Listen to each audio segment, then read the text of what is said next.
घंटे में वेनेजुएला के राष्ट्रपति को बंधक बनाने के बाद अमेरिकी राष्ट्रपति ट्रंप के हौसले इस कदर बुलंद हैं कि ट्रंप ने लैटिन अमेरिका के और 3 देशों को मिलिट्री ऑपरेशन की खुली धमकी दे दी है। ट्रंप ने कोलंबिया, मेक्सिको और क्यूबा को मिलिट्री ऑपरेशन की धमकी यहां पर दी है।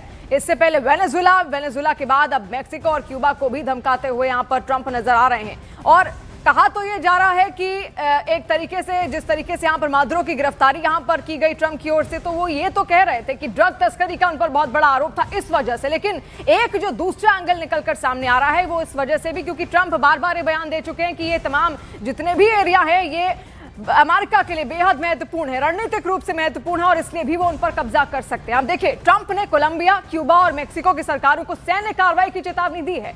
एयरफोर्स 1 में पत्रकारों से बात करते हुए ट्रंप ने कोलंबिया के खिलाफ संभावित सैन्य कार्रवाई की धमकी दी और कहा कि उन्हें वेनेजुएला जैसा मिलिट्री ऑपरेशन अच्छा लगता है। उन्होंने कहा कि कोलंबियाई सरकार एक बीमार आदमी चला रहा है। उनका इशारा राष्ट्रपति गुस्तावो पेट्रो की ओर इशारा था। ट्रंप ने दावा किया कि वेनेजुएला की तरह कोलंबिया भी कोकीन प्रोडक्शन और अमेरिका में ड्रग्स तस्करी में शामिल है। इसके साथ ही ट्रंप ने क्यूबा को भी धमकाया है। उन्होंने कहा कि क्यूबा में अमेरिकी हस्तक्षेप की जरूरत शायद इसलिए नहीं पड़ेगी क्योंकि यह देश खुद पतन के करीब है। वहीं ट्रंप ने मेक्सिको को भी आंखें दिखाई। उन्होंने कहा कि अमेरिका को मेक्सिको के साथ कुछ करना होगा और अगर मेक्सिको ऐसा नहीं चाहता है तो उसे बिना कोई बहाना बनाए अपना काम ठीक करना होगा। ये चेतावनियां अब अलग 3 देशों को भी यहां पर दे दी गई है। ग्रीनलैंड है, मेक्सिको है, ये 3 देश ऐसे हैं, क्यूबा, जहां पर अमेरिका की ओर से चेतावनी दी गई है। यानी जो हालात आपने हाल ही में वेनेजुएला में यहां पर देखे, कुछ वैसे ही हालात आने वाले दिनों में इन 3 देशों में भी आपको देखने को मिल सकते हैं जहां पर सैन्य कार्रवाई अमेरिका कर सकता है। मादुरो और उनकी पत्नी को जिस तरीके से वेनेजुएला से उठाकर अमेरिका न्यूजीलैंड ले आया, उसके बाद अब वहां पर जो कोर्ट है, कोर्ट में उनकी कार्रवाई चलेगी और उन पर जो आरोप यहां पर लगे हैं भ्रष्टाचार के, ड्रग्स तस्करी के,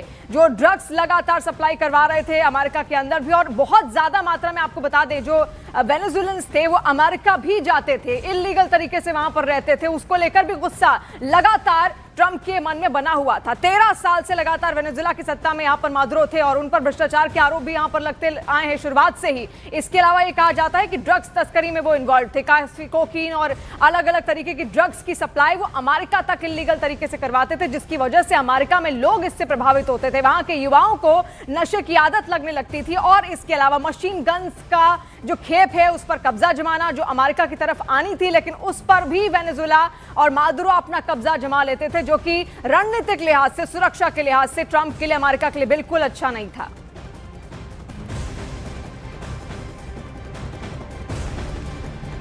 Colombia is very sick too, run by a sick man who likes making cocaine and selling it to the United States, and he's not going to be doing it very long, let me tell you. He has cocaine mills and cocaine factories. He's not going to be doing it very long.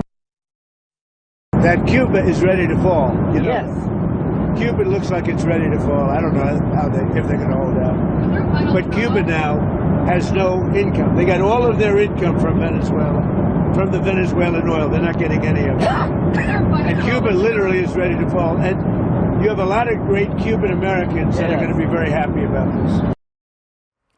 तो सुना आपने Trump यहाँ पर क्या कहते हुए दिखाई दे रहे हैं। अब वो और देशों को भी चेतावनी यहाँ पर दे रहे हैं। हालांकि इससे पहले वो खुद को शांति दूत भी कह चुके हैं। वो ये कह चुके हैं कि कई देशों के युद्ध को उन्होंने रुकवाया है, लेकिन अब जिस तरीके से वो सैन्य कार्रवाई करते हुए इस साल दिख रहे हैं, उससे शांति दूत तो लगते हुए बिल्कुल नजर नहीं आ रहा है, क्योंकि इससे और देशों में भी तनातनी और जो स्ट्रेस है वो बढ़ सकता है।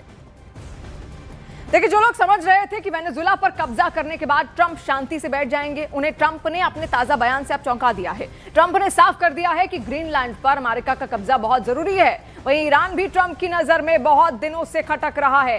ये तमाम ऐसे देश हैं जिनको लेकर बहुत पहले से ही चेतावनी यहां पर लगातार ट्रंप की ओर से दी जा रही है। और खास बात आपको ये भी बताएं, मादुरो जो कि इससे पहले वेनेजुएला की सत्ता संभाल रहे थे, पिछले साल सितंबर के महीने में उन्होंने ट्रंप से कहा था, आओ मैं यहीं पर बैठा हूं और मुझे गिरफ्तार कर ले जाओ, और एक तरीके से इस चुनौती को चैलेंज की तरह समझा ट्रंप ने और वहां गिरफ्तारी भी अब उनकी हो चुकी है। देखिए, वेनेजुएला के बाद अब ट्रंप की नजर ग्रीनलैंड पर भी है। ट्रंप ने ग्रीनलैंड पर कब्जे को लेकर एक बार फिर अपनी बात दोहराई है। मीडिया से बातचीत के दौरान ट्रंप ने अमेरिका की नेशनल सिक्योरिटी का हवाला देते हुए कहा कि उनके देश को ग्रीनलैंड की जरूरत है।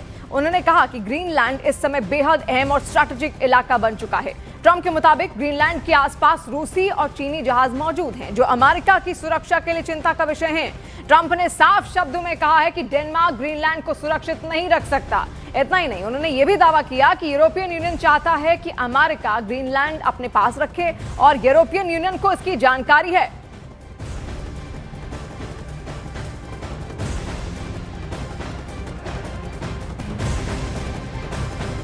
We need Greenland from a national security situation.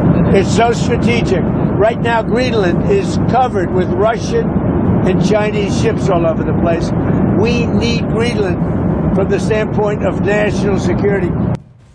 और अमेरिका में निकोलस मादुरो की गिरफ्तारी के खिलाफ प्रदर्शन भी हो रहे हैं। निकोलस के समर्थक उस ब्रुकलिन डिटेंशन सेंटर के बाहर इकट्ठा हो गए जहां पर वेनेजुएला के राष्ट्रपति निकोलस मादुरो को रखा गया है।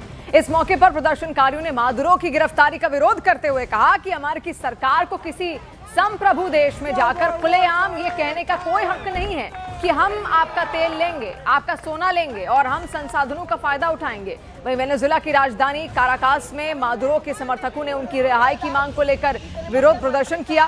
प्रदर्शनकारियों ने कहा कि उनके राष्ट्रपति निकोलस मादुरो हैं और वो थोपी गई सरकार को नहीं मानेंगे और न ही अमेरिका की मनमानी बर्दाश्त करेंगे। ये दो अलग अलग तस्वीरें आप देखिए, वहां पर ये वो लोग हैं जो मादुरो के समर्थक हैं। हालांकि आपको ये भी बता दें कि मादुरो पर भ्रष्टाचार के भी इससे पहले आरोप लग चुके हैं। वहां की जो जनता है, वहां का जो विपक्ष है, उन पर कई तरीके के आरोप इससे पहले लगा चुका है।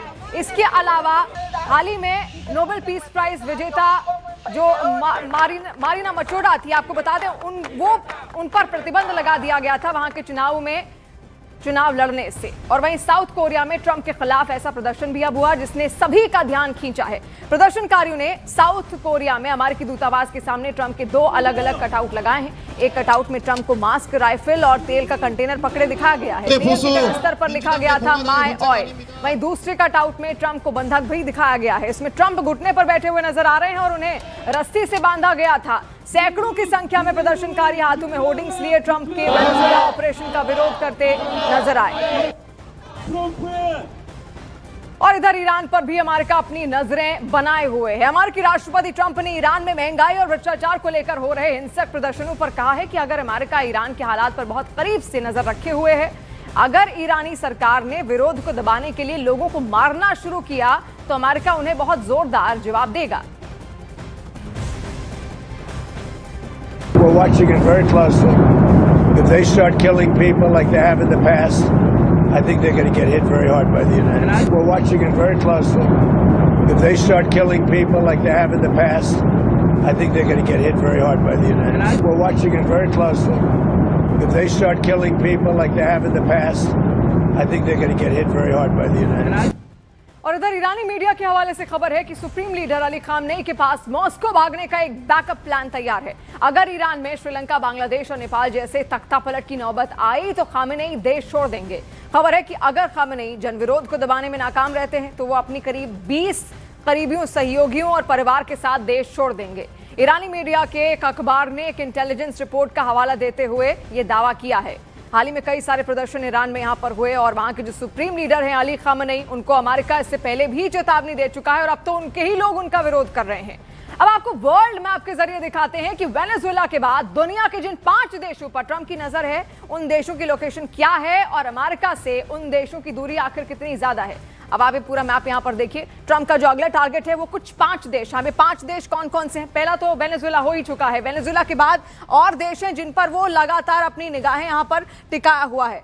अब क्यूबा है सबसे पहला देश। देखिए पहले तो कोलंबिया जिसकी जो दूरी है अमेरिका से, ये अमेरिका यहाँ पर आप देख रहे हैं, ये कोलंबिया देख रहे हैं। 3800 किलोमीटर यहाँ पर दूरी है कोलंबिया की। इसके अलावा आता है ग्रीनलैंड, जिसको उन्होंने धमकाया है हाल ही में। 3300 किलोमीटर की दूरी है। यहाँ पर रूस और चीन का भी जो राज है वो बहुत ज्यादा है, इसीलिए अमेरिका बहुत ज्यादा डरा हुआ है। इसके अलावा क्यूबा भी यहाँ पर आता है। कोलंबिया, ग्रीनलैंड, क्यूबा और भी 2 अन्य देश ऐसे हैं जिस पर अमेरिका की निगाह लगातार टिकी हुई है, यानी यहाँ पर भी हालात वेनेजुएला जैसे हो सकते हैं। अब है मैक्सिको की दूरी आप देखिए 3000 किलोमीटर लगभग यहाँ पर बताई जाती है अमेरिका से। बहुत दूर नहीं है, बहुत पास है, इसलिए रणनीतिक रूप से भी अमेरिका के लिहाज से बहुत ज्यादा जरूरी हो सकता है। फिर आता है क्यूबा जिसकी दूरी 1800 किलोमीटर है, ये सबसे कम है। आप देखिए अमेरिका और फिर 1800 किलोमीटर की दूरी पर ये क्यूबा, इसीलिए क्यूबा पर भी अमेरिका और ट्रंप की नजर यहाँ पर लगातार है।